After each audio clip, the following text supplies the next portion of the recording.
Amazing. Okay. Well, hi, everybody. I'm super excited to be here. I hope that you all had a wonderful day today.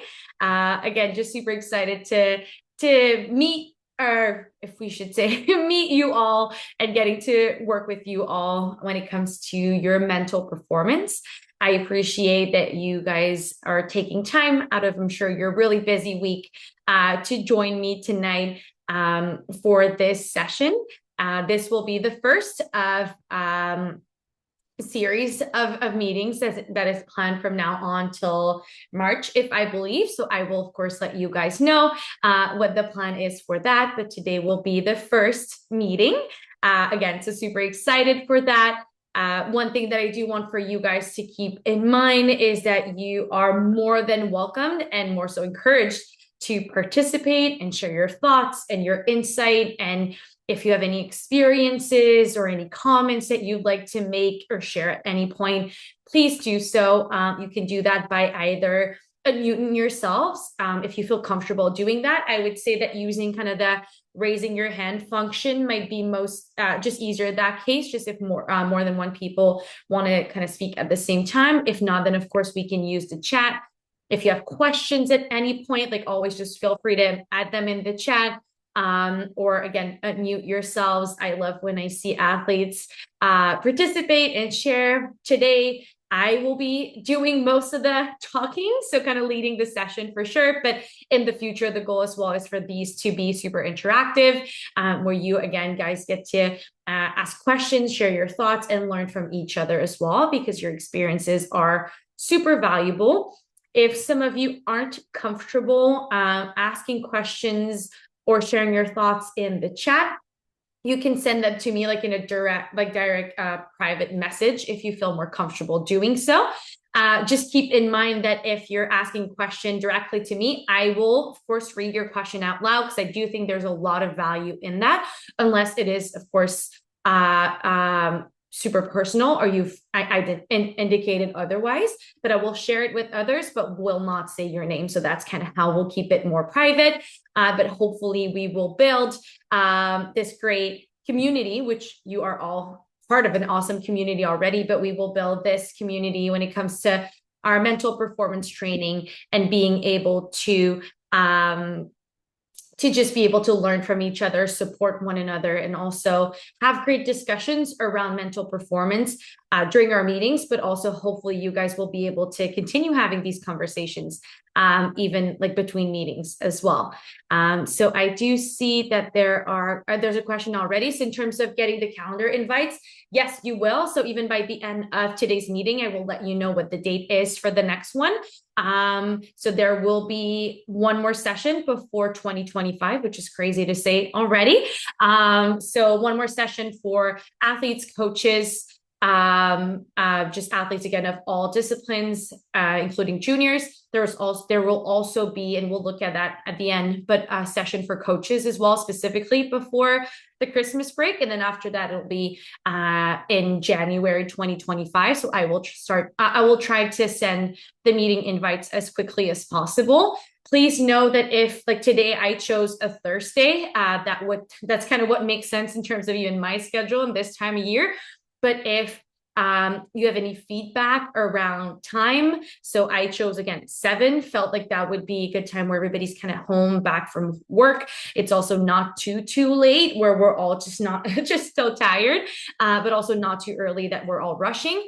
But if you, again, have any recommendation or suggestions in terms of time, if you know that, for example, a bunch of you guys are training on Thursdays and Wednesdays would make more sense, like just please let me know, and I'll be happy, especially for the ones in the new year, to adapt it to kind of meet you guys' your needs and adapt it to your schedules.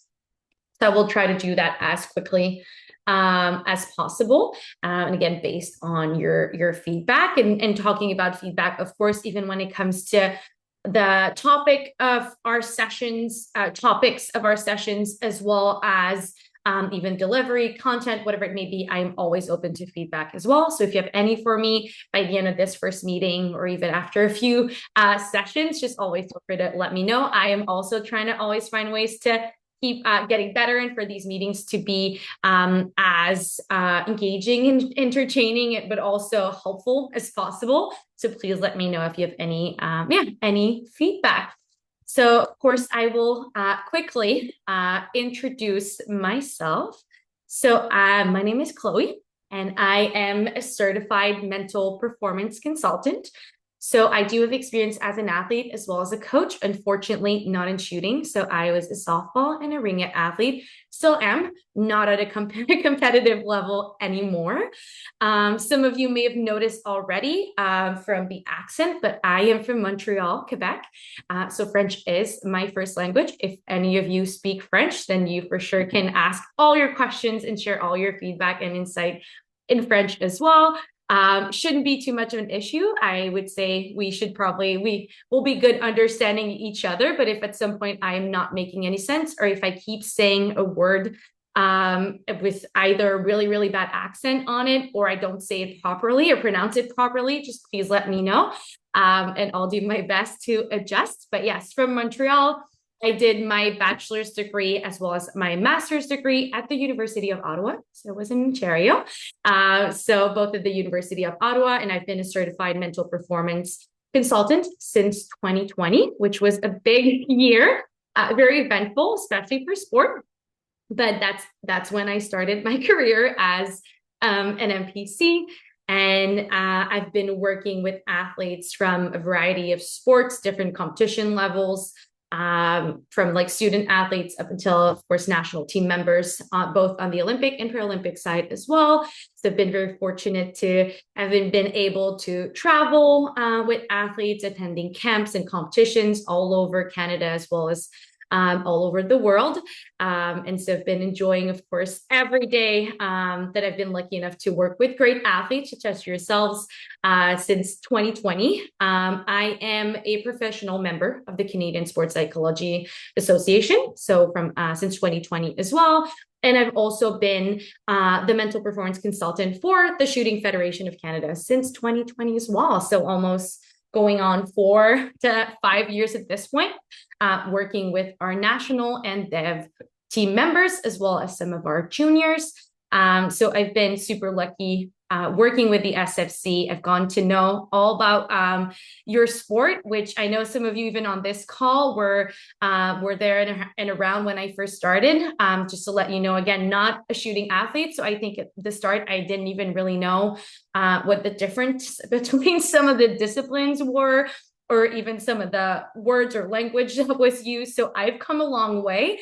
But please keep in mind that I'm still no expert when it comes to your sport specifically. You guys are the experts as well as your coaches. And so I'm always trying to find ways to learn. And so please do not shy away from using like sports specific language, specific words. If I do not understand, then I'll just ask questions, and that it really is, that's how I learned.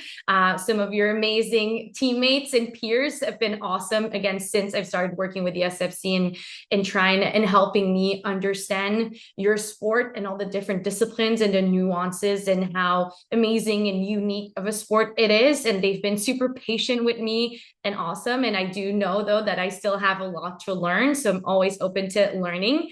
I also am more familiar with, of course, the ISSF events, again, working with our high performance programs.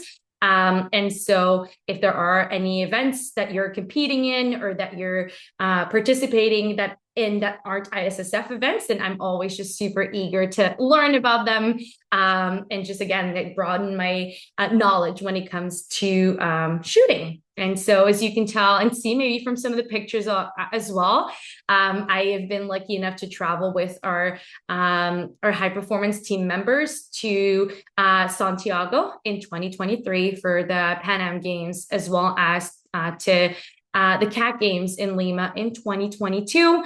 And of course, have been supporting remotely as well our athletes while they're traveling the world to attend World Cups and World Championships, as well as the Olympics. And so, yeah, so I think that pretty much kind of sums me up when it comes to like the professional side, of course. So I would love to hear, though, and kind of learn a bit more about you guys. So I'd love if you can write in the chat kind of your discipline or sports that you do, as well as maybe the number of years, right? So level of experience, if you've been shooting for 20 years or if you've just started this year. I'd love to hear about that. And then lastly, as well, if you want to add to that, just kind of maybe sharing what is it that you want to kind of take away from these meetings? Like, what are you looking for? Is it just to, again, build on the community? Is it specific techniques and tools? Are there specific concepts you want to learn about? Just again, kind of what are we wanting to kind of take away from this presentation? Of course, today's presentation is already here, and we'll kind of go through that. Hopefully, maybe it aligns with what you guys are looking for, but also make sure to adapt the content to fit your needs as well. So again, in a summary, discipline, sport, number of years that you've been shooting, and then also what you want to take away and gain from these meetings and sessions. Amazing. Okay, thank you. Awesome. So it's coming in. That's perfect. That's exactly what I want. Awesome. So pistol, skeet, amazing. How can I? Perfect. Skeet, coaching as well. Awesome. Trap, 3P, less than a year. Awesome. Amazing. 2 years, ATA, Olympic trap for a year and a half. Amazing. And also it kind of gives sense even to other people here that maybe are a different discipline than you are in a different sport to kind of get to know you a little bit. And that's the goal of these meetings too, is to, again, maybe have the opportunity to share and learn from athletes that maybe otherwise kind of your paths wouldn't kind of cross, just because we usually kind of stick to our own crowd, right? And then you guys are so busy, we often don't have opportunities to kind of mix. And so these meetings are also, that's also one of the goals, right? Is for everybody to kind of get to know each other, but also learn from one another. And especially people that sometimes wouldn't be sitting in the room together, although we're in a virtual room. 3P prone. Amazing. Well, for one, thank you guys for already being super interactive and participating. Awesome. Air rifle. Amazing. There are a few familiar names in here as well. I'm glad to see that you guys are here. Awesome. Sick. Yeah. Perfect. Super interesting. Amazing. Perfect. Well, keep those coming. And again, don't forget to share as well, what is it that maybe you'd like to kind of, again, take away from these meetings. Maybe you don't have a specific goal. Maybe for some of you, it is super specific. What is it that you're looking for? Of course, like, we need to be realistic. I might not be able to, especially kind of the time that we have, to be able to kind of go over just everything for like everybody, that what everybody's interested in, but it does give me an idea as to what is it that you really want to just do and learn. So for sure, like for some people, it might be, I want specific strategies. For others, it might be, I'm just interested in learning how mental performance can help me in either my coaching or how I can help athletes build their mental performance. It might be for yourself that you have specific goals and things you want to achieve, and you now want to know how mental performance can contribute to that. Amazing. Okay, perfect. Well, thank you. Keep them coming.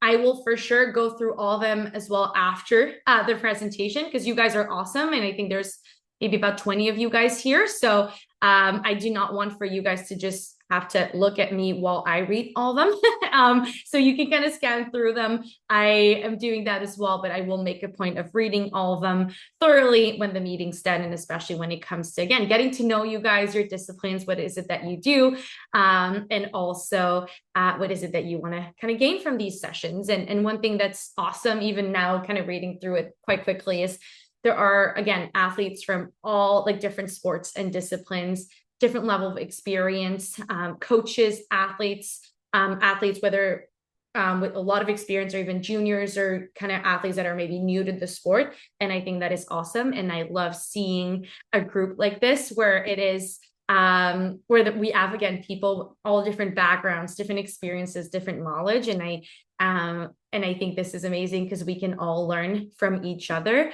and not because somebody is more experienced that therefore they know more, right? Sometimes you have to just as much, like you can teach them just as much, even if you've been only shooting for a year, just because you might have a different perspective and background. And I think, again, people that are maybe more experienced and more comfortable in the community can, of course, act as leaders. So I think it's awesome. Amazing group. Again, I said I'm excited probably already 20 times at this point, but I really am. And of course, I'm always excited to talk about mental performance, so kind of very biased here. Amazing. We're talking about flow state. Awesome. Perfect. And so again, because today it really is just an introduction, right? I really want for all of us today after this meeting to be able to understand, well, for one, to get to know me, two, to understand what is it that a mental performance consultant does, what is mental performance, why it's so important, and how we will work and improve our mental performance. I understand that for some of you guys, maybe you've gone through presentations like this before, and this is all very familiar. If that's the case, great. Let's use this as a reminder, or hopefully with your thoughts and insights and experience, you can help us just, again, kind of further the discussion, or just kind of dig a bit more into certain concepts. For those of you, though, that this is completely new or not an aspect of your performance that you've worked on before, then that's great. That's the whole point of today's meeting, is kind of for all of us to be at the same level, so that when we do dive into mental skills training or specific skills or situations or concepts, that we all have this kind of foundation and understanding of what is mental performance, why is it so important to work on, and also kind of seeing what the next steps are going to be. I am also, of course, monitoring the chat and letting people in. So if you see me kind of my eyes going around, it's because I want to make sure that I am answering some of your questions if some do come up, as well as just making sure that people can join if needed. Amazing. Okay, perfect. So what is it that a mental what is a mental performance consultant, right? What do I do in my role and with athletes? So there are three main goals, I would say, or roles that I have as a mental performance consultant. So the first one is to help athletes reach their goals and enhance their performance. So my goal is to help you reach your goals. You will often hear me, especially today, talk about high performance or competitions. Please know that when I'm talking about high performance, or if we're talking about athletic performance or even goals, I do not mean to say it in a way that the only goal an athlete should have is to want to be at a high performance level. If your goal is to just improve, if your goal is to have fun in your sport, which high performance athletes should also want that, but if your goal is just to enjoy your sport or being able to maintain a certain level, if your goal is to be able to practice this sport and this passion that you have for as long as possible, if you have personal goals that you want to accomplish through your sport, please know that these goals are just as important, as valuable as it could be to want to make a high performance team or going to certain competitions or major games or winning medals, right? So I may use high performance. I do not mean that in the sense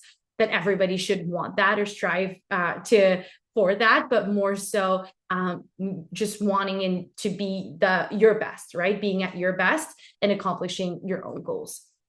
The second thing, and my second role, is, of course, to understand the conditions in which an athlete performs best, right? So it is my role to know, either from experience, observations, but also from the literature, research, what is it that helps athletes perform at their best, whether from an environmental standpoint, coaching included, or also from an individual standpoint as well. What are the skills that are required for an athlete to be at their best?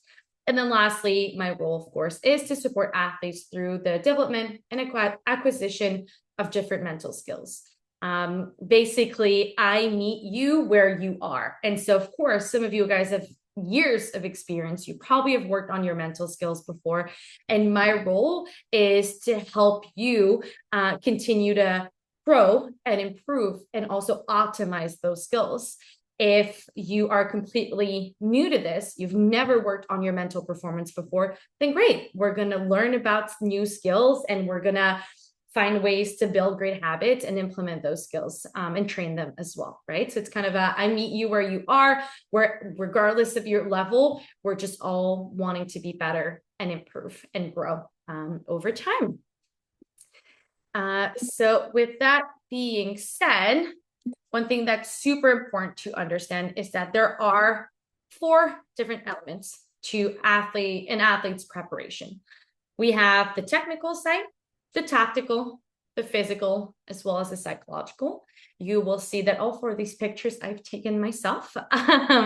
Although, yeah, so some of them are better than others, but they are to illustrate the 4 elements of an athlete's preparation. It is important to understand that all 4 are needed in order for you to achieve your goals, regardless of what those goals are.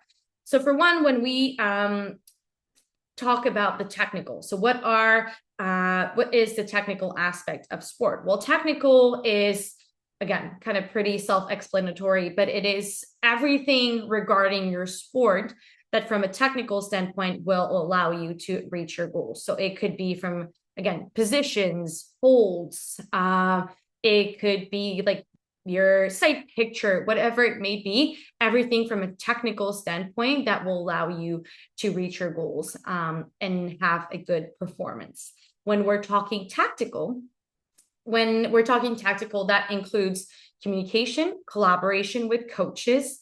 It could be when it comes to building match plans. It could be in terms of, again, deciding when you're going to take breaks. If you are, regardless of indoor, outdoor discipline, it could be in terms of lighting. It could be in terms of background. It could be how you will adapt, how you will respond to different weather conditions. So that is the tactical aspect of your sport. When we're talking physical, then for the physical, of course, everything that relates to the physical aspect of your sport. So things such as strength, balance, flexibility, power, all these different skills, mobility that you will work on. Sometimes we think of a gym, but it could be, of course, at home or through actual training. And then lastly, there is the psychological aspect of your performance, which of course include all of your mental skills, which we will look at in a little bit. One thing that we want to keep in mind is that often if we work with a coach or when we are training, coaches are experts when it comes to the technical and tactical side of the sport, right? I'm not saying that they do not know or don't have any knowledge when it comes to the physical as well as psychological. They often do. It is required even when it comes to the coach development programs to have understanding and knowledge in that, but often their expertise lies on the technical and tactical aspect of performance. Often when we're talking physical, that's sometimes when a kinesiologist or strength and conditioning coach would come in. Some physios, athletic therapists, basically that's when these experts come in and help you with your physical preparation. And then lastly, when we're talking psychological, then of course, that's where, again, through the collaboration and work with your coach, what you're doing on your own, but also through meetings like this or working with an MPC, you can work on improving your mental performance and your mental skills. We often hear things like, oh, our sport is 80% psychological or mental, and then 20% physical. Like we often hear certain percentages or numbers. What I would like for you guys to kind of take away from this is that all 4 are important.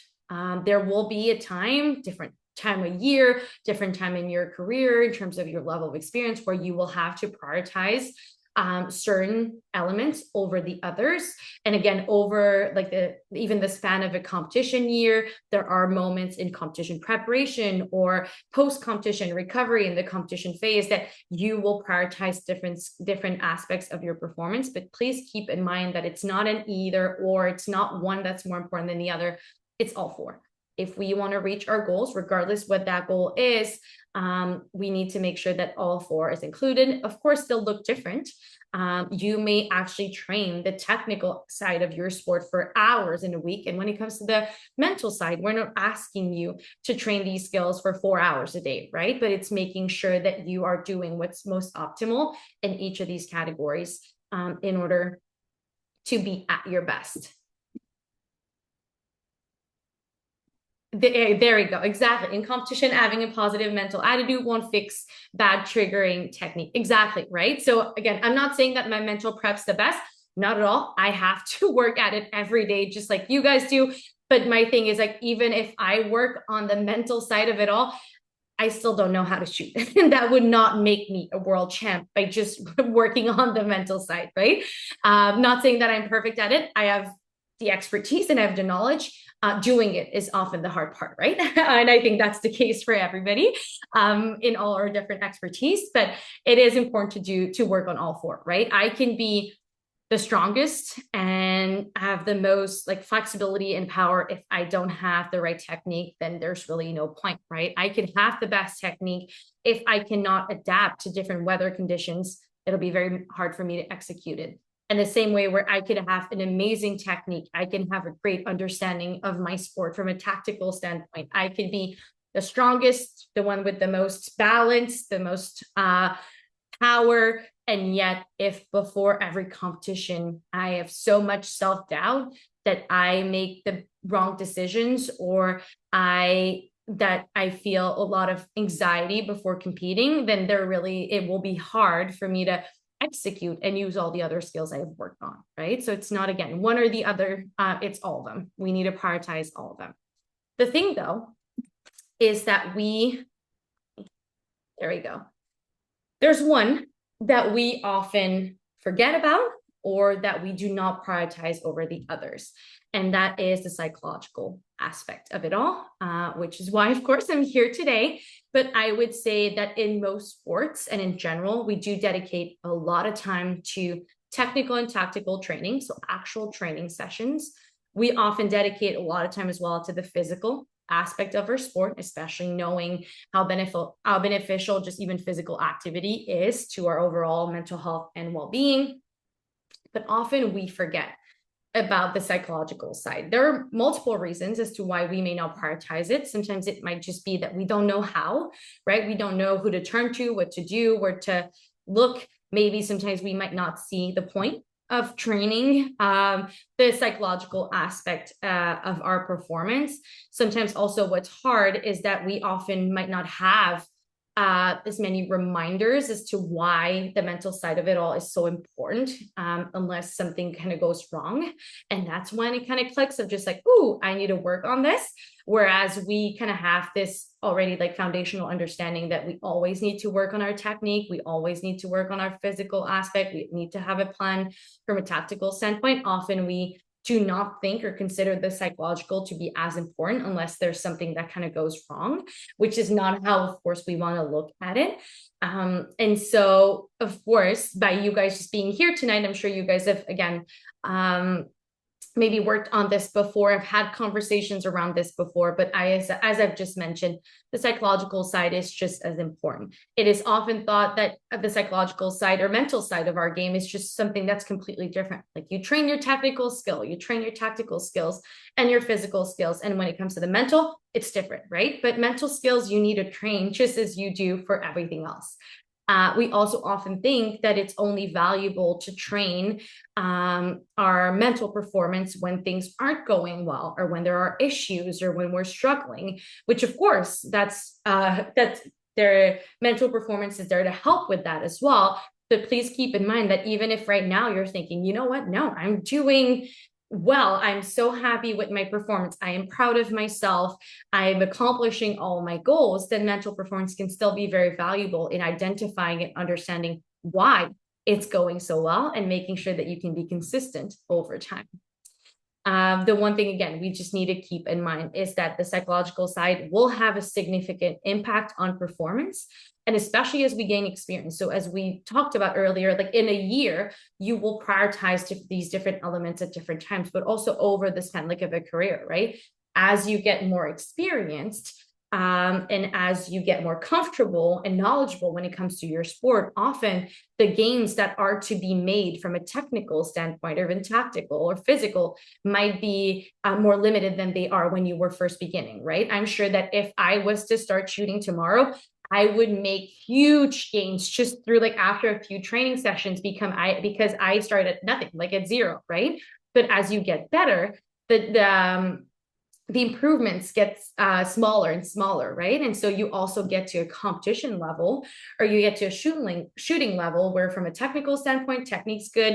You have a good understanding of your sport on a tactical standpoint. Physical, you feel quite comfortable with where we're at. And often at that point, the biggest difference maker when it comes to you achieving your goals, or also when we are talking about being the best in our fields, will then rely and will depend on your mental performance. That's what will set apart, especially at the highest level, the athletes that are able to achieve their goals and those that aren't. And so again, we need to keep in mind that all four of these aspects are important and will be important different times, but one that we often forget about, or that we only prioritize in terms of like needs and when something goes wrong, is the psychological piece. And we want to be a lot more deliberate, a lot more proactive when it comes to our mental training. And therefore, we want to make sure that it is a priority all year long, and that it is a big part of your game, and therefore that you spend time and effort on your mental performance. And so how do we train our mental performance? Well, it's through training our mental skills. Like, you improve your mental performance by training your mental skills. Here is kind of a short list of different mental skills. Of course, there are a lot more that we could add to this list. I would encourage you guys to kind of start thinking maybe which ones you're interested in the most, which ones you maybe would benefit from training. But yes, we often separate those in 4 categories. So for one, there are the fundamental skills. So these skills, of course, are just the foundation, right? We need to work on these skills first in order to have a really strong foundation for our mental performance, and then being able to continue to build other skills on top of those. So when we're talking fundamentals, so goal setting being one of them, confidence, motivation, focus, self-awareness, self-talk, and having a positive attitude. Those are all fundamental skills. When we're talking psychosomatic skills, so of course, these skills are skills that also although mental skills have a significant impact from a physiological standpoint, so on our body, like our body's responses. So we're talking emotion regulation, relaxation, arousal control, stress management, and recovery. We, as a third category, have our cognitive skill. So we're talking things like imagery, distraction control, time management, planification, reflection, self-evaluation are key skills. And then lastly, one that we sometimes forget, or a category that we forget when we're talking or thinking about mental skills, is that we often think that they are individual, but there are also such things as team mental skills, and even when we're in an individual sport, so things like group cohesion. So of course, you often sometimes maybe train with a group, you shoot with a group, so making sure that this group can collaborate well, communicate effectively, but also help kind of lift each other up. Communication being a big one, especially when we're talking coach-athlete relationship, when we're talking even your relationship or communication with your peers, that is a big one. Leadership as well, collaboration, so working with others, decision-making, and conflict resolution are also mental skills that we can train, and we need to train and work on. And of course, you're not going to work on all these at once. It's important to understand, to prioritize based on what is most important to you, and also knowing that, of course, as a group, we might not be able to go over all of those, but knowing, I think, and understanding what different mental skills are and what we can work on is for sure a first step. So again, for some, maybe that's a reminder. For others, maybe that's new, and that can give you kind of ideas and thoughts as to maybe certain concepts or skills that you'll want to, even for yourself, kind of learn more about, and want to do kind of your own little investigation and research in knowing how you can work on all these skills. So just kind of maybe make a bit of a mental list, or you can actually write it down in terms of the ones that you feel you would benefit from, like, working on the most, which ones are interesting to you, which ones you have no clue what they mean and you want to learn about. And I'll be happy, of course, to help you with that.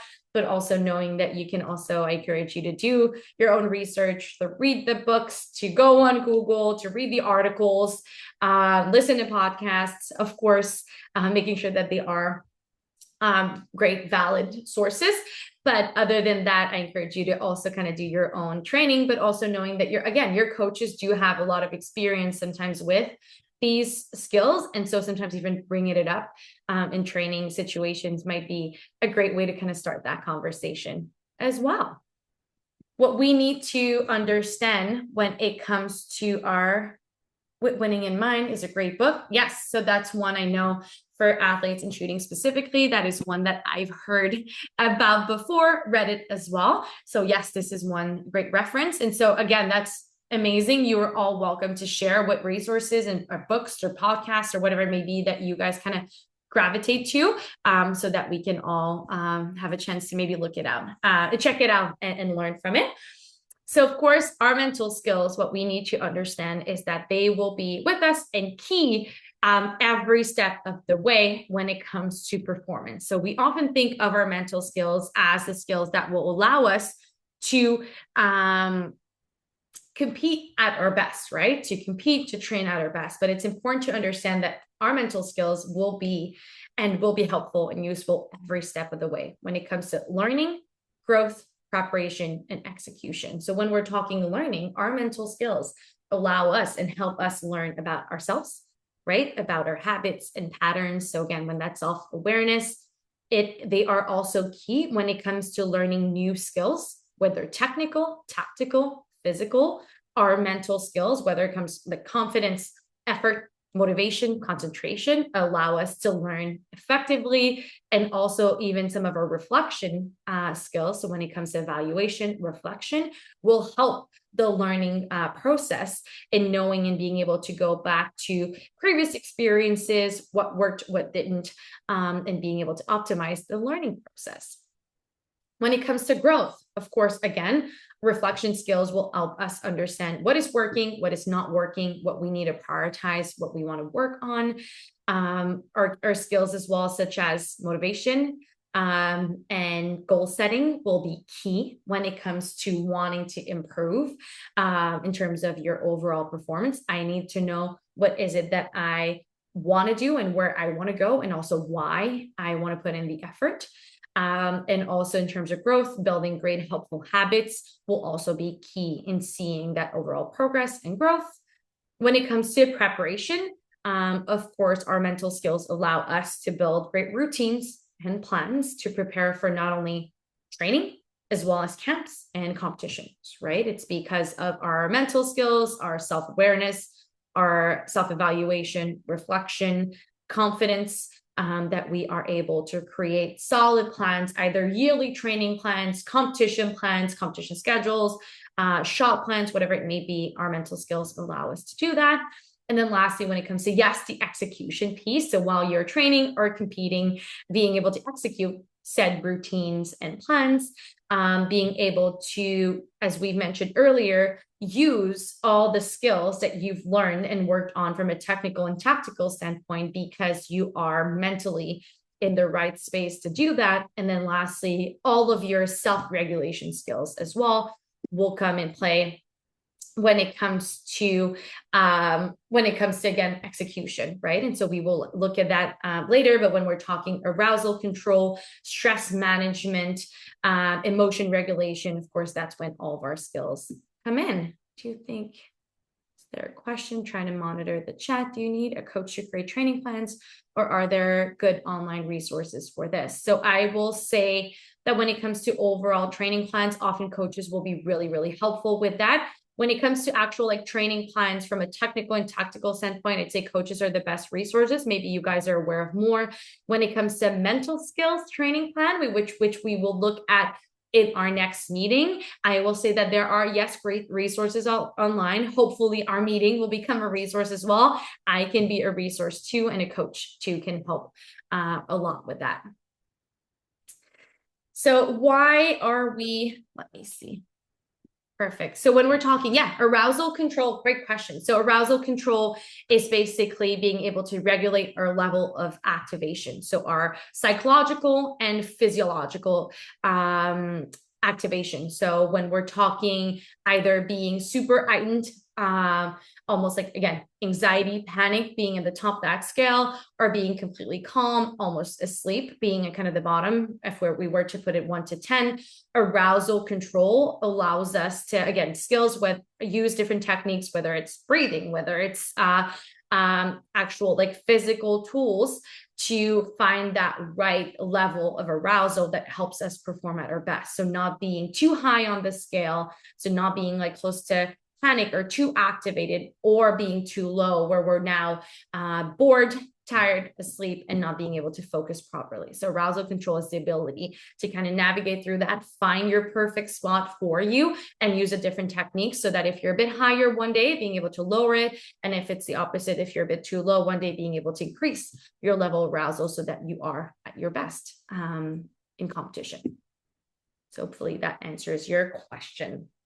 And so why are we even having, again, this conversation as to how important it is to train our mental skills, other than you guys have maybe experienced it yourself. I'm also extremely biased in telling you that it is important, but ultimately why it's important to invest time and effort. It's because our brains are not made for athletic performance. Our brain's role is to keep us safe and alive, which is great. Really happy that that's its role. But it's only to keep us safe and alive. Our brain wants to do and make decisions, and will look at things in a way that it will always choose what requires the least amount of effort and energy, what is always, again, going to keep us safe and alive. And so we'll always tend to go back to what is the easiest, what is basically the path of least resistance, whether in terms of habits, patterns, thoughts. We'll always take the easy way out, right? It's our brains there again. Great role, super important. Keep us safe and alive. The thing, though, is that when we're talking about athletic performance, we are asking athletes to do the opposite of that. We are asking athletes to every day do the hard thing, to choose the hard thing. We're asking athletes to put themselves in challenging situations, in hard training conditions. If training's easy, we make it harder from a physical, technical, tactical, psychological standpoint. We are asking athletes every day to get out of their comfort zone, to get out of that safe zone, whether psychologically or physically, and challenge themselves, sometimes beyond their limit, beyond what they think is possible. We are asking athletes to purposely put themselves in situations of high stress and high pressure. We are basically asking athletes to do the opposite of what your brain would want to do, and it is to do the thing that requires the most effort and the most energy. And so when it comes to our mental performance, we need to keep in mind that in a lot of ways, our habits, our patterns, and what our brain will most likely choose, or the route it will take, or the route it will take, or the path it'll choose, will go against what is required to be at our best from an athletic standpoint, to reach our goals. And that is why it is so important to put time and effort into building our mental skills so that we can kind of basically teach our brains to do the hard thing, to take the hard path, to do what requires effort and energy, and not the opposite. But in order to do that, we first need to understand where it comes from. We need to understand why often we will have thought patterns or reactions that aren't helpful to performance. And it is because that's not what our brains basically wired to do. It wants to, if it was only up to our brains, we'd be on the couch at home, safe, we would barely or only get up to eat, we would sleep and drink water, and that'd be it. And our brain would be so happy because it'd be doing its job the best, which is, again, keeping us safe and alive. But we know that as athletes, and just as people, I'd say, again, with having a job and a family and whatnot, that's not an option, right? But then we are asking, again, always athletes to do the hard things. So not only just the minimum, but even going one step beyond. So we need to understand how our brain works in order to being able to recognize, like, okay, this is what my brain would want to do. Here's what I'll do, though, to train it so that it can do what I want it to do, so that it can help me achieve my goals, regardless of what that is, right? And so we need to always understand where kind of what the patterns are, or what our brain will naturally want to do, in order to really understand, again, maybe that explains why sometimes we think or look at things in a certain way, or why some of our reactions are like this, and why that's not helpful to performance, in order to then be able to move on to something that's more optimal and more helpful. So again, we kind of, unfortunately, our brain's doing a great job and its job. But when it comes to being a competitive athlete, when it comes to being a high performance athlete, when it comes to reaching your goals, when it comes to pushing your limits and getting better and doing that additional 1%, and when it comes to motivation and enjoying your sport and wanting to shoot for a long time, that requires a lot of effort and time and energy. And therefore, we need to prioritize our mental performance in order to be able to do that. To understand how our mind impacts performance, we need to understand how it works. So we have a very simplistic, basically like a very simplistic way of understanding and looking at how our mind works. So I'll kind of explain to you what the symbols mean. Again, very much simplified it, but it's in order to understand why and how our mind and our brain impacts performance. So for one, and hopefully you could see the little arrow here, but so for one, this little symbol just means situation. Something happens, something has happened in the past, something's happening now, something's going to happen in the future. Our brain's role and our mind's role is to do an appraisal of the situation, right? It is our brain's job to being able to identify and interpret what is happening. It is our brain jobs to associate what's happening with maybe what we've gone through before, past experiences, with the information that we have, with the knowledge that we have, and to try and anticipate what's going to happen next, so that we, again, can stay safe and healthy. And so, again, in any situation, that's what your mind will do, right? It will praise the situation. Is it good, bad? Is it fun, not fun? Is it something I want to do, something I do not want to do? It will, again, just look at this situation. We'll have different thoughts, perspective on a situation. Basically, we will, again, identify, interpret what's happening based on my appraisal of the situation. So how I look at different things, this will have an impact on my emotions. So how I am feeling, the emotions I am feeling, which will then have an impact on my actions and behaviors. And when it comes to athletes and athletic performance, my performance. So based on how I look at the situation, what my thoughts of the situation are, which is automatically what your mind's going to do, this will have an impact on my emotions, which will then have an impact on what I am able to do.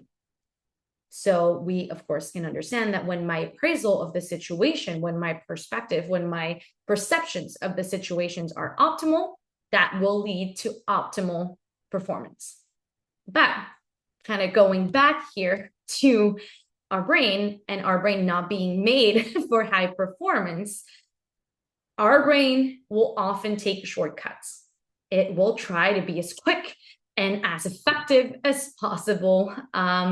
But by doing that, will often kind of, again, going back to here, by wanting to be so quick and effective and trying to predict what's going to happen and interpret what's going to happen, it'll take shortcuts that we all take, but unfortunately, that are really unhelpful for performance.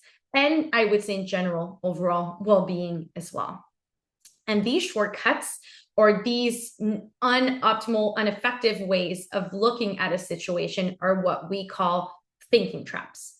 We fall into those patterns and thinking traps daily. We all do. Again, we are programmed this way. This is our brains thinking we're good, we're quick. We're going to look at this situation without having all the information needed, with wanting to be super effective. And again, with the only goal in mind of wanting to keep ourselves safe and alive and healthy. We'll do it quick. But then we get to the wrong answer. And especially when it comes to being an athlete, we will then look at things or come up with conclusions that are not helpful to our performance. Again, we will fall into those thinking traps and into those patterns very effortlessly. This is, again, something that our brain will do and will go to, because these 8 thinking traps are what requires the least amount of effort and energy. These are ways of thinking and looking at things that have been and are still habits at this point that we keep kind of building and reinforcing. And that before, when we're not talking about high performance, and years and years and years ago, were maybe quite helpful when it came to, again, staying safe. But when we're talking about performance now, are not. And the reason why I wanted for us to look at these thinking traps is because we need to recognize when we are thinking this way, because as we know and what we've looked at, that's where it first starts, right? My appraisal of the situation will automatically, through, again, the emotions I'm feeling, will have an impact on my performance, what I am able to accomplish in my sport. So I need to be able to recognize what is it that, or how am I looking at a situation, and am I falling into a thinking trap? If I am, recognize it and changing for something that's helpful. But I need to know what they are first. Again, keep in mind that these are things that we all do, whether it's with sport, whether it's home, work, whatever it may be. We fall into those quite often daily. We all do. But what we want to learn is to recognize them, and then being able to challenge our thoughts and change to something that's more productive. So we will look at kind of the 8 different thinking traps. I would encourage you guys to maybe think and see which ones kind of maybe resonate with you in a way that you think, oh, yep, I actually for sure often go there or think this way or fall into those patterns. I know for myself, I do have a few favorites that I am battling on a daily basis. So we're all different, but just, again, keep in mind and just trying to be and think and see how that maybe applies to you, so that even next time you're again, have increased that level of awareness and being able to recognize, like, ooh, this is unhelpful. So the first one is all or nothing thinking. We have often heard as well black or white thinking. So that's basically thinking that there's only one extreme or the other. There's no in between. Again, we know that life, our performance, our training, our skills, it's not black or white. It's often very much in the gray. An example of all or nothing thinking would be that when it comes to even a training session, that you find yourself having only 2 answers or 2 reflections when it comes to training session. It was either great training or bad training. It was a good competition or a bad one. It was a good day or a bad day, right? That's very much black or white. It could also be when it comes to I am the worst or I am the best at something. Well, there are a lot of in-betweens. And so we, of course, want to add nuance to our thinking and our thoughts. And so when we find ourselves being in those extremes, reminding ourselves that it's the truth and the answer might be closer to the middle and a lot more nuanced.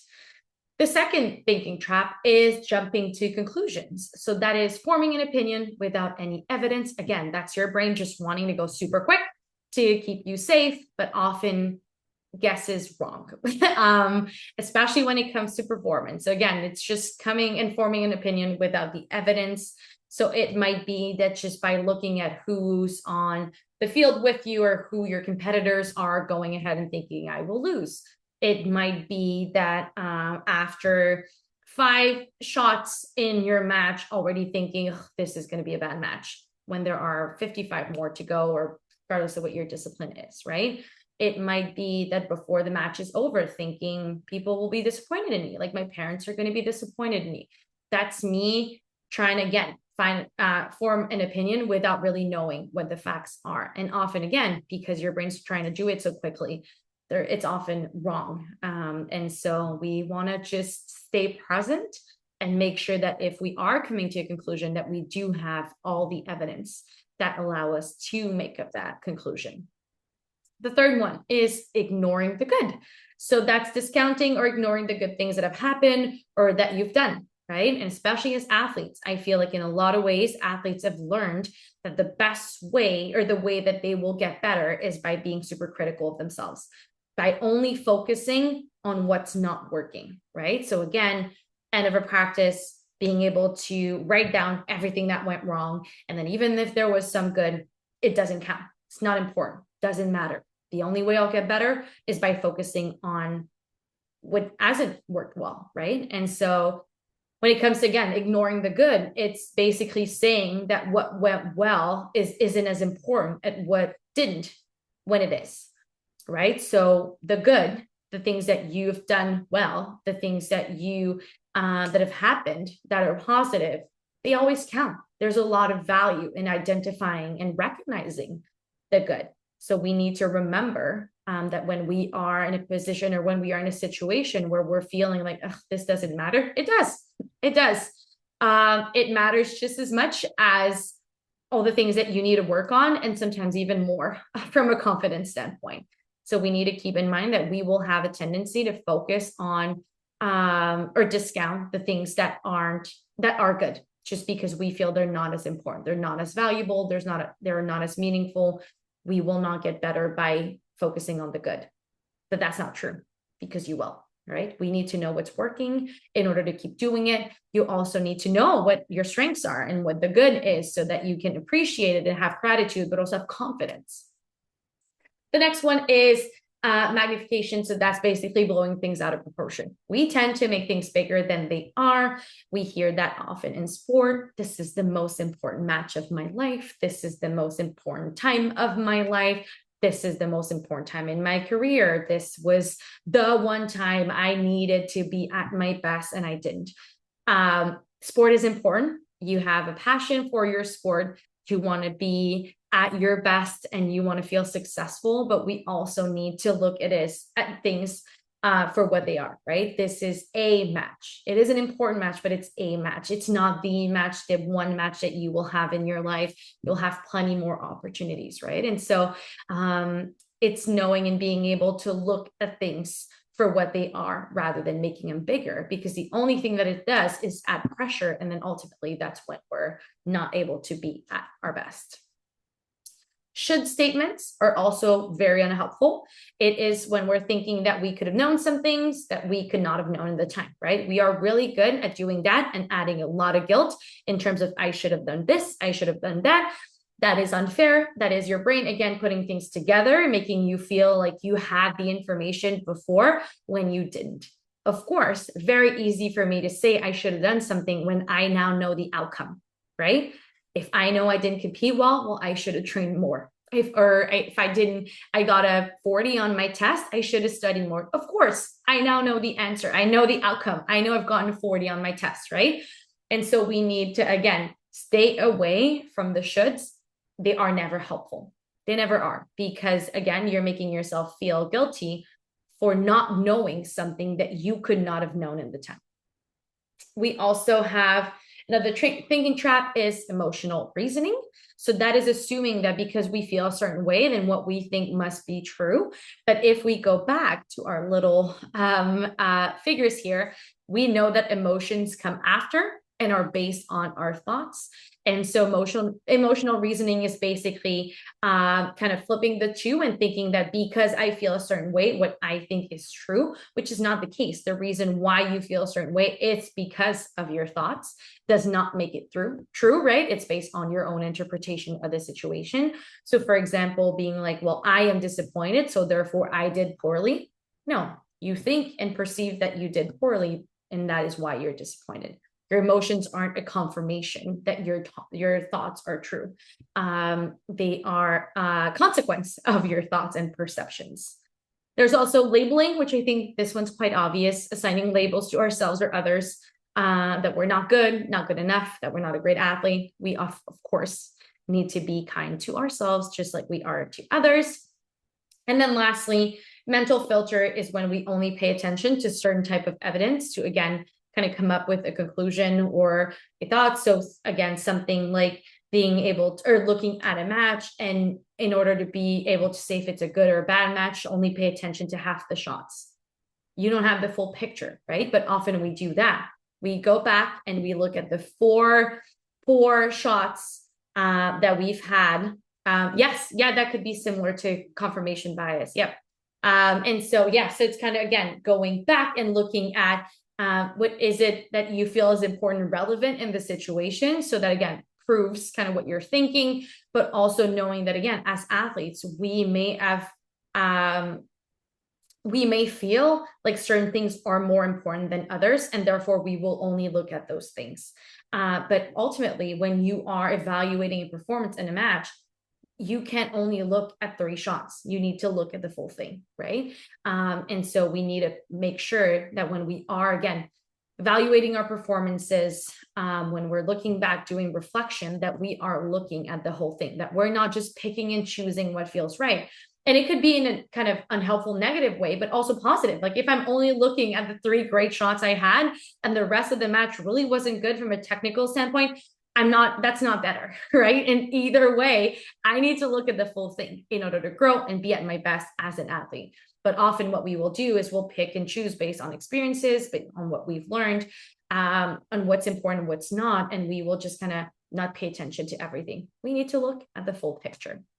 So again, the reason why I wanted to show these is because we all fall into these different thinking patterns and these thinking traps daily. Again, your brain's trying to help. It's trying to be quick and effective, really unhelpful to performance, because these thinking traps are what leads to the very common mental mistakes that athletes do in sport and athletic performance. This is just a quick list, but you can sure think of many more. But examples of common mental mistakes would be things like dwelling on our mistakes. So again, that would be probably either looking at things through a mental filter, would probably be, again, maybe a should in there, maybe you're ignoring the good, right? Doubting our skills. Maybe we're then jumping to conclusions. Fear of failure, worrying about what others think, comparing ourselves to others, focusing too much on the outcome, getting distracted by the importance of a competition, so magnification, worrying about making mistakes, overthinking right before you compete, staying in your comfort zone, what feels safest, and not being present, right? So these are often mental mistakes that we will see athletes make. And I'm saying athletes, but again, everybody, because we all fall into those thinking traps, but that is how it translates in a performance setting, right? And as, of course, you can all probably recognize, all these things are not going to lead to best performances, right? So your personal best performances are also just high quality performances. And so I'd like for you guys to, again, kind of think, what about you when it comes to, are there some mental mistakes that you feel you do often, either based on that list or something else? And also, what are maybe some of the thinking traps that you kind of find yourself falling into, that are maybe some of the ones that you, out of habit, kind of end up falling in? And so that we are, again, building that self-awareness, recognizing what are our patterns. And of course, if you feel comfortable, please share those in the chat as well. Again, knowing that we all do these things, and that there are a lot of things that we all need to work on, and something that you might struggle with might be somebody else's strength. And therefore, that's how we can really help each other. But it is important to start kind of to identify what are maybe some of the mistakes that we make, but also understanding, into some ways, also having a bit of compassion and knowing that you can train these things and get better, but also understanding where it comes from, and that it's coming from a brain that is trying to help you, but doing a very poor job at it when it comes to athletic performance. But I think it helps also not putting the weight of it all on our shoulders and understanding why we all fall into those thinking traps and we all make some of those mistakes, but knowing as well that once you recognize it, that's when you can start working on them though. So when I am shooting, I will start thinking about score rather than process, right? Yes, so easy. And I would say most disciplines from what I've seen, you have access to a scoreboard, you have access to the score. And so that is for sure sometimes something that's super hard to kind of navigate going back to our process when we start thinking about the score. Also working with athletes in shooting in the last 4 years, you guys are awesome at math and you do math so quickly that after shooting one shot, you kind of know what maybe the potential outcome might be. So good on you guys to do good math, but also very unhelpful when it comes to focusing on the process. As a new shooter, I tend to magnify what the people around me say and struggle with distractions. Yeah, kind of worrying about others and what they think. And that can be really hard. Thank you guys for sharing. And again, all of you guys are just always welcome to share. Again, this is a safe space. We're all here to learn and help each other. With that being said, though, and now that we recognize, good job, brain, for doing your job, but also, I need to put a lot of work when it comes to my mental performance, because I do naturally will fall into some of these thinking traps and also make some of those mistakes. Now we get to kind of the how and the last piece of today's conversation. So yeah, see, we all struggle with very similar things, right? And distractions being one of them for sure. So lastly, again, last slide here, but basically what I've just been saying, but as humans, we are our biggest obstacle when it comes to performance. We really are, which is why we need to train and focus on our mental training. And it requires work and effort, but that is what we will do. And so how we're going to do that is by focusing on two things. So for one, our brains, and then athletic performance. So first, we need to start by looking at ourselves. We need to build self-awareness. We need to recognize what our habits and thoughts are. We need to know who we are and understand ourselves. We are all different, right? Although we may share similar challenges or experiences, we're all different, right? And so we need to know who we are. We need to build and work on our self-awareness first, which is why even when we're talking about the mental traps or the thinking traps, or when we're talking about some mistakes or certain skills we want to work on, we need to recognize, like, which ones do I tend to go to, right? Which ones do I need to work on? Which skills are my strengths? Which skills are worth me spending more time on, right? I need to know myself. Next, I need to look at my performance. So I need to build situational awareness, right? I need to recognize what I do in a different environment, right? I need to recognize what is it that I do when it comes to training or competing. Amazing. I'll read this after, or let me see, is it a question? I knew a shooter who almost entered the venue with their earring protection and his call that scared people away. After the match, he was friendly, but before the match, stay clear. Yeah, so setting boundaries, having good strategy so that there's no distraction. That's a great story, a great way to look at that, right? So we need to understand who we are, but also how we act in different situations, right? And so building self-awareness and situational awareness is what we're going to try to work on and build together. And so kind of more details, what is self-awareness? So it's being able to recognize our thoughts, feelings, and emotions. It is recognizing our habits. So whether it comes to any type of habit, but also thinking traps, it is being able to reflect on our strengths, weaknesses, self-confidence, and as well as reflecting on our goals and sources of motivation. When we're talking about situational awareness, we need to recognize our thoughts, feelings, and emotion during competition or practice. We need to be able to reflect on our performances and also reflect on our self-regulation strategies, such as arousal control, stress management, relaxation, distraction control. And then once we have both, then that's where all the other skills that we've looked at before kind of come in and help us do that. And so basically our goal in the next workshops is through looking at different skills to be able to, for one, build self-awareness, and for two, to build situational awareness. So regardless of what the skills are that we're working on, so let's say confidence, it'll be for you to be able to recognize and identify what is your confidence, what makes you more confident, in which situations are you most confident, what are the strategies that you can use to enhance confidence and build confidence, and then lastly, or on the other end, how to make sure that you stay and are consistently confident in different situations, what your plans might be in competition or in training, so that your level of confidence stay high, and so that you are able to also recognize if there is a bit of a dip in terms of your confidence to be able to bring it back up.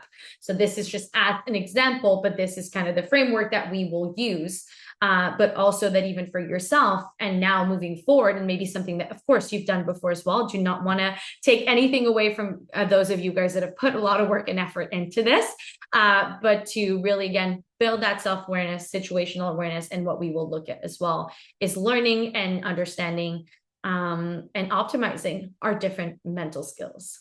So how are we going to do that? So now, of course, that we understand how important mental performance is, because I've been kind of saying that for an hour and 15 minutes, and I could go on for days, but we will now, again, look at how to train it. So we know it's important now. We understand what mental performance is. We have maybe a better idea of what different mental skills are. What we will do next time is we will dive into mental training one-on-one. So how to train our different mental skills. So when we were talking about training plans, effort, if it needs to be deliberate or not, that is what we will work on. So this session will be December 12th at 7 p.m. So again, a Thursday like today. For December, we'll have to kind of leave it at that. Unfortunately, much of December is looking kind of crazy on my end, so I do not have a lot of options. So we'll stick with a Thursday for this next one. But again, comes January, please let me know if Thursdays aren't good for you with some of your teammates or friends. Let me know, we can move it around. And again, it's 7 p.m. But if you feel 7:30 would actually be better, if 6 would be better, just let me know. We might not find an ideal time and day for everybody, but hopefully we'll find a time and day that works for most. We will also have in December our first meeting when it comes to only coaches. So understanding what is the role of a coach when it comes to mental training. So how to support our athletes in them working on and building their mental performance, but also what is and can be mental training for coaches as well. So that'll be December 10th. So if some of you want to do both, you're a coach and an athlete, you'll have to see me twice that week. Unfortunately, that's not too much of a bummer at this point, but yes, it'll be both in the same week. So I will send invites. For now, I have gotten a list of all your emails, and that is how I reached out to you guys. So I will send invites, and we'll say and specify for which workshop it is. So it will be up to you to kind of add it to your calendars based on if you're a coach, an athlete, if you want to do both.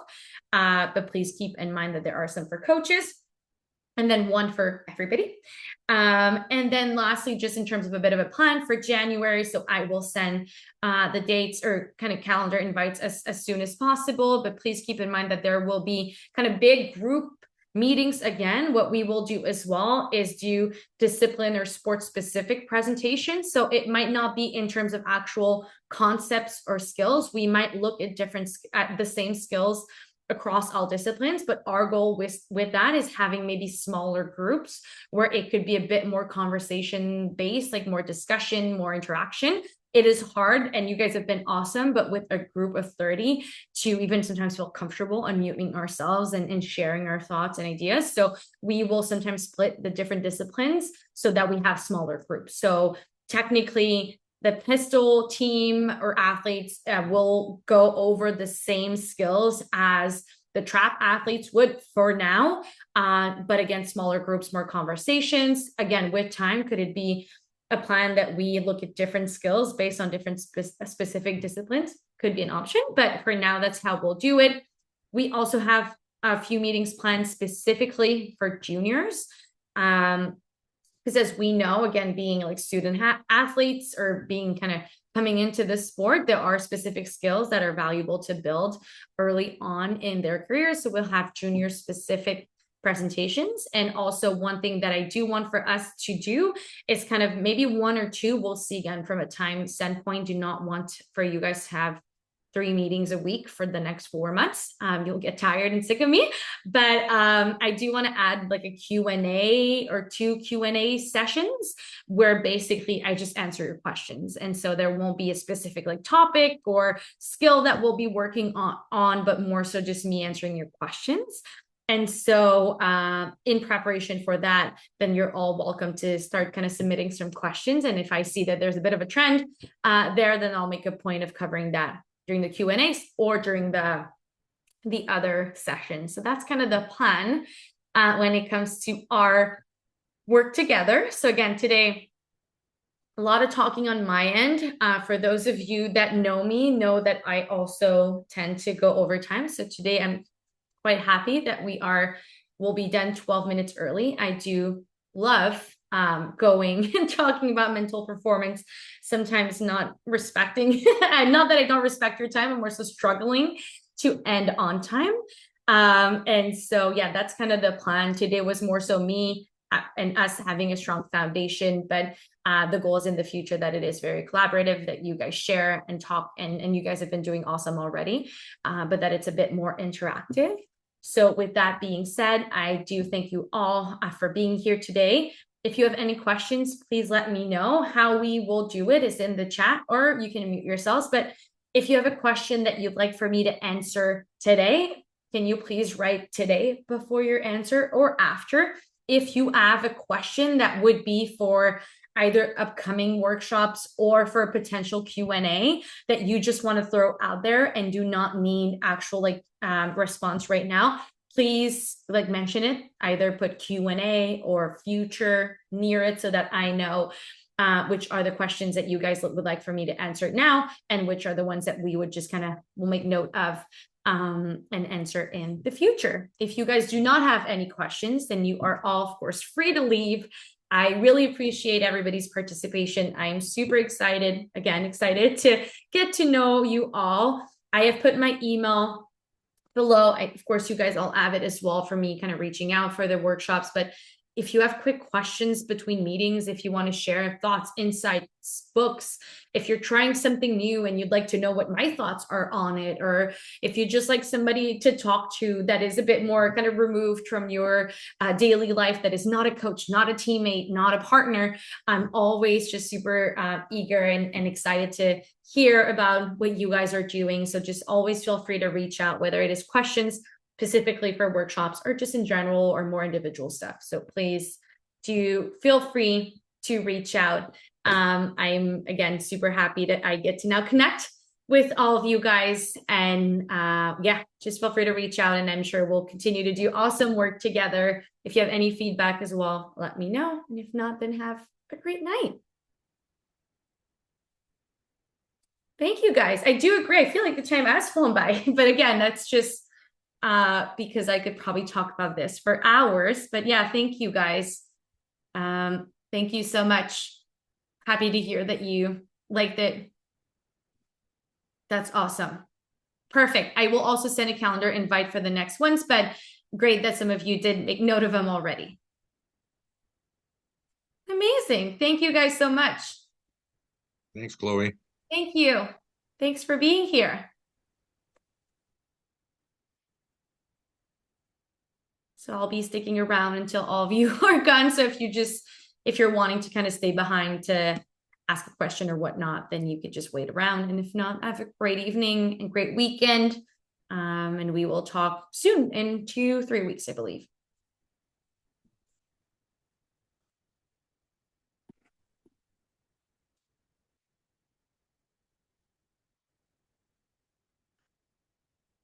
I'm on time. Woohoo.